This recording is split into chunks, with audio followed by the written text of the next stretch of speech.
बात की जाती है कि बड़े बड़े जो गुंडे शामिल थे या बड़े बड़े जितने दबंग थे उनको उनके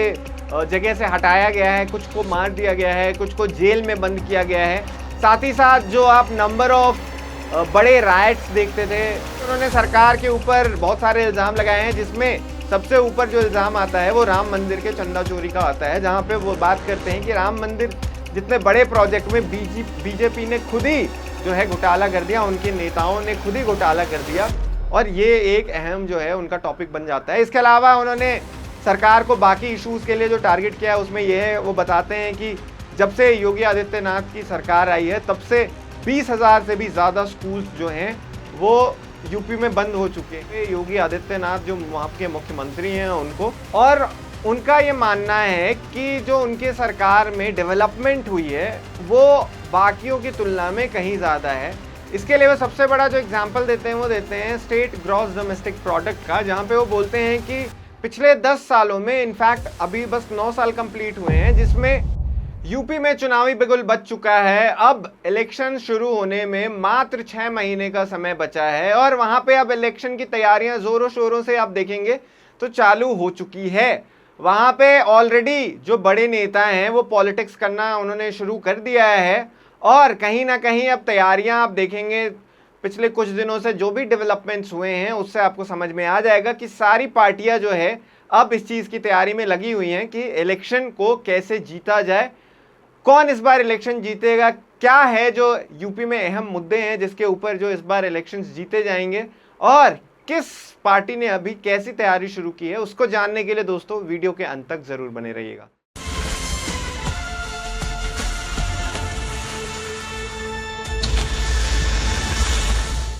नमस्कार, मेरा नाम है इंद्रनील भारती और आप मेरे साथ देख रहे हैं द न्यूज़ अरीना।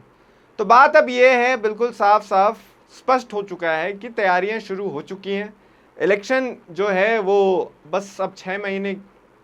बचे हैं उन इलेक्शंस को शुरू होने में, और ऐसे में हर एक पार्टी की तरफ से जो आप स्टेटमेंट सुनेंगे और जैसी बातें आपको रिपोर्ट्स आएंगी उससे आपको यही पता लगेगा कि अब इलेक्शंस की तैयारी सबने कर ली है। सबसे पहले आते हैं बीजेपी के ऊपर। तो बीजेपी जो है वहाँ पे अभी रूल कर रही है। लास्ट इलेक्शन में आप सबको याद होगा 2022 में 255 सीट्स लेकर आई थी भाजपा, और आराम से वहाँ पे जो है उन्होंने इलेक्शन जीत लिया था, और ऑलमोस्ट 10 साल कंप्लीट होने वाले हैं वहाँ पे योगी आदित्यनाथ जो वहाँ के मुख्यमंत्री हैं उनको, और उनका ये मानना है कि जो उनके सरकार में डेवलपमेंट हुई है वो बाकियों की तुलना में कहीं ज़्यादा है। इसके लिए वो सबसे बड़ा जो एग्जांपल देते हैं वो देते हैं स्टेट ग्रॉस डोमेस्टिक प्रोडक्ट का, जहाँ पे वो बोलते हैं कि पिछले 10 सालों में, इनफैक्ट अभी बस 9 साल कंप्लीट हुए हैं, जिसमें बढ़ोतरी हो गई है करीब 3 गुना ज़्यादा। जब यूपी को अखिलेश यादव द्वारा लेड सपा ने छोड़ा था और उससे अभी के कंपैरिजन में अगर आप नंबर्स निकालेंगे तो आपको ये समझ में आएगा कि वहाँ की जो ग्रॉस डोमेस्टिक प्रोडक्ट है वो ऑलमोस्ट 3 गुना ज़्यादा बढ़ गई है। ये आंकड़े बताते हैं। सबसे ज़्यादा उनके फेवर में एक चीज़ जाती है, वो है कि क्राइम को कंट्रोल बहुत किया गया है यूपी में जब से योगी आदित्यनाथ आए हैं। बात की जाती है कि बड़े बड़े जो गुंडे शामिल थे या बड़े बड़े जितने दबंग थे उनको उनके जगह से हटाया गया है, कुछ को मार दिया गया है, कुछ को जेल में बंद किया गया है। साथ ही साथ जो आप नंबर ऑफ बड़े राइट्स देखते थे पहले की सरकार में, वो अब यूपी में कम हो गई हैं, और आपको बिल्कुल ये स्पष्ट बात नज़र आती है, इसमें कोई दो राय नहीं है। ये सभी मानते हैं कि योगी आदित्यनाथ की सरकार जो है जब से वहाँ पे आई है तब से क्राइम में बहुत ज़्यादा कंट्रोल हुआ है, और साथ ही साथ क्राइम रिपोर्टिंग भी बहुत ज़्यादा बढ़ गई है। पहले आप देखेंगे कि पहले की सरकारों में क्राइम को रिपोर्ट नहीं किया जाता था, लेकिन अब जो है वहाँ पे क्राइम्स को रिपोर्ट किया जाता है। इसके अलावा अगर योगी आदित्यनाथ सरकार की कहीं पे तारीफ होती है तो वो ये होती है कि इंफ्रास्ट्रक्चर का जो है डेवलपमेंट वो काफ़ी ज़्यादा हुआ है। हाईवेज बहुत ज़्यादा बने हैं, एयरपोर्ट्स बहुत ज़्यादा बने हैं, और साथ ही साथ इन्वेस्टमेंट वो बहुत ज़्यादा लेकर आए हैं। उन्होंने यूपी को काइंड ऑफ आप बोलेंगे कि इन्वेस्टमेंट हब बनाने की कोशिश की है पिछले कुछ दिनों में। ये जो है सरकार के द्वारा बात की जाती है, उनके तरफ से जो है अपने मतलब अपनी तारीफ करते हुए वो देते हैं कि दलील की हमारे दौरान ये भी हुआ है। और साथ ही साथ योगी आदित्यनाथ ये भी बोलते हैं कि जब वो सरकार में आए थे तो उनके ऊपर बहुत ज़्यादा एक्यूजेशंस लगाए गए थे कि हिंदू मुस्लिम राइट्स और ये सारी चीज़ें बहुत बढ़ जाएंगी, डिफरेंसेस बहुत बढ़ जाएंगे। लेकिन उनका ये कहना होता है कि पहले की सरकार की अगर आप तुलना देखेंगे तो बहुत ही छुटपुट इंसिडेंट्स होते हैं जहाँ पे धर्म को बांटा जाता है, वरना बड़े राइट्स उनके आने के बाद यूपी में बिल्कुल भी नहीं हुए। अब बात करते हैं उनके जो सबसे चीर प्रतिद्वंदी हैं अखिलेश यादव की, सपा के जो सुप्रीमो हैं और जिनके ऊपर अभी बहुत ज़्यादा नज़रें हैं, क्योंकि अभी अगर आप देखेंगे तो उन्होंने अपने अटैक्स काफ़ी बढ़ा दिए हैं सरकार के ऊपर और अब उनको भी पता है कि जो है इलेक्शंस बहुत करीब हैं। तो ऐसे में उनको जितनी जल्दी वो है सरकार के ऊपर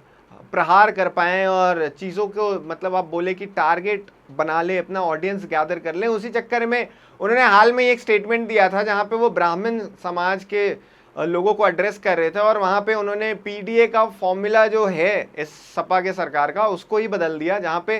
पीडीए पहले पिछड़े दलित और अल्पसंख्यकों के लिए जोड़ा जाता था, अब उन्होंने पीडी को पंडितों से जोड़ दिया और उन्होंने बोला पीडी जो है वो पंडितों के लिए है। तो ये साफ साफ दिखा रहा है कि अखिलेश यादव यहाँ पे कोशिश कर रहे हैं कि जो अभी स्टेट यूपी में बात की जाती है ब्राह्मण्स और ठाकुरों के बीच में जो है वो कहीं ना कहीं अनबन है और डिफरेंसेस हैं, इसी को कैपिटलाइज करने को देख रहे हैं यहाँ पे अखिलेश यादव। और कहीं ना कहीं वो चाह रहे हैं कि जो कास्ट पॉलिटिक्स है जहाँ जो यूपी में बखूबी काम करता है उसमें से ब्राह्मण्स वोट को कहीं ना कहीं अपनी तरफ वो खींचने को देख रहे हैं। साथ ही साथ उन्होंने सरकार के ऊपर बहुत सारे इल्ज़ाम लगाए हैं, जिसमें सबसे ऊपर जो इल्ज़ाम आता है वो राम मंदिर के चंदा चोरी का आता है, जहाँ पे वो बात करते हैं कि राम मंदिर जितने बड़े प्रोजेक्ट में बीजेपी ने खुद ही जो है घोटाला कर दिया, उनके नेताओं ने खुद ही घोटाला कर दिया और ये एक अहम जो है उनका टॉपिक बन जाता है। इसके अलावा उन्होंने सरकार को बाकी इश्यूज़ के लिए जो टारगेट किया है उसमें यह है, वो बताते हैं कि जब से योगी आदित्यनाथ की सरकार आई है तब से 20,000 से भी ज़्यादा स्कूल्स जो हैं वो यूपी में बंद हो चुके हैं और उनका ये जो है एक आप बोलेंगे कि पॉइंट रहता है। ये इन सभी चीज़ों में जो है बार बार योगी आदित्यनाथ और अखिलेश यादव का आमना सामना होता रहता है। लेकिन वहीं बात करें अगर हम कि इन दोनों पार्टीज़ ने क्या किया है अभी और कैसे आगे के लिए देखते हैं, क्या इनका टारगेट होगा, तो सबसे पहले आपको नज़र आएगा कि बीजेपी ने पिछले एक हफ्ते से ही पूरे एरिया को, पूरे यूपी में स्पेशली उन एरियाज़ में जहाँ पे ये इलेक्शंस में इन्होंने अच्छा नहीं किया था, स्पेशली अगर बात की जाए अवध रीजन की, अवध रीजन में भाजपा ने लोकसभा इलेक्शंस में खराब परफॉर्म किया था। वहाँ पे 40+ सीट्स होती हैं, अवध में 46 टोटल सीट्स होती हैं, जिसमें से मात्र भाजपा ने 12 सीटों पे जो है वो जीत दर्ज की थी। जबकि ये शॉकिंग इसीलिए है क्योंकि ये जो सीट्स हैं इसमें योगी आदित्यनाथ का गोरखपुर भी शामिल है और प्रधानमंत्री नरेंद्र मोदी का बनारस भी शामिल है। तो ऐसे में उन्होंने इन एरियाज़ में, अवध वाले एरियाज़ में अपनी तरफ से पूरी कोशिश करनी शुरू कर दी है कि वहाँ पे स्टडी किया जाए। वहाँ पे ऑलरेडी ये अपने वर्कर्स भेज रहे हैं, सर्वेज कराए जा रहे हैं ताकि इन सभी एरियाज़ में इलेक्शंस में इस बारी दिक्कत ना हो। वहीं बात करें अगर अखिलेश यादव और सपा की, तो अखिलेश यादव खुद प्रचार करना शुरू कर चुके हैं और वो जो है घूम घूम के यूपी में इधर उधर अपनी पार्टी के लिए जो है कास्ट पॉलिटिक्स के ऊपर भी बात कर रहे हैं और डेवलपमेंट के पॉलिटिक्स पे भी बात कर रहे हैं। बात करें अगर अन्य पार्टियों की, तो अभी तो वो कहीं से भी रेस में नजर नहीं आ रहे। क्या इस बार फिर से सपा और कांग्रेस साथ आएंगे? क्योंकि अभी राहुल गांधी भी थोड़ा सा यूपी की तरफ रुख जो है अपना वो दिखा रहे हैं और स्टूडेंट से भी अभी उन्होंने कम्युनिकेट करने की कोशिश की है। और अक्सर हमने देखा है पिछले कुछ सालों में यूपी में सपा और कांग्रेस साथ में चुनाव लड़ती है। तो क्या कांग्रेस जो है इस बार फिर से सपा के साथ आएगी? क्योंकि अगर दोनों साथ में आती हैं तो मजबूत ज़्यादा हो जाएंगी दोनों पार्टीज़, ये तो तय बात है। अब जहाँ तक बात रही मायावती के द्वारा बसपा की जो पार्टी है उसकी, तो वहाँ उनका अभी तक कुछ ज़्यादा इफेक्ट नहीं दिखाई दे रहा जो आज से 10 साल पहले होता था। अब ना ही उनकी पॉलिटिकल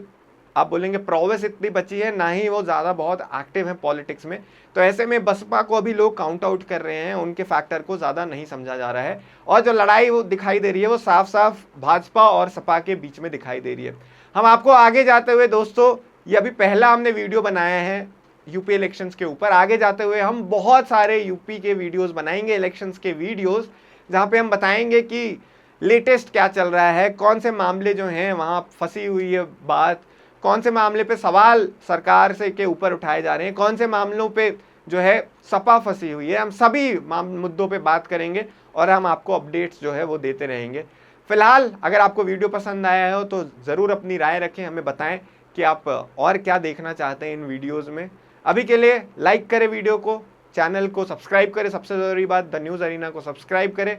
फिलहाल के लिए मुझे दीजिए इजाज़त और देखते रहिए द न्यूज़ अरीना को।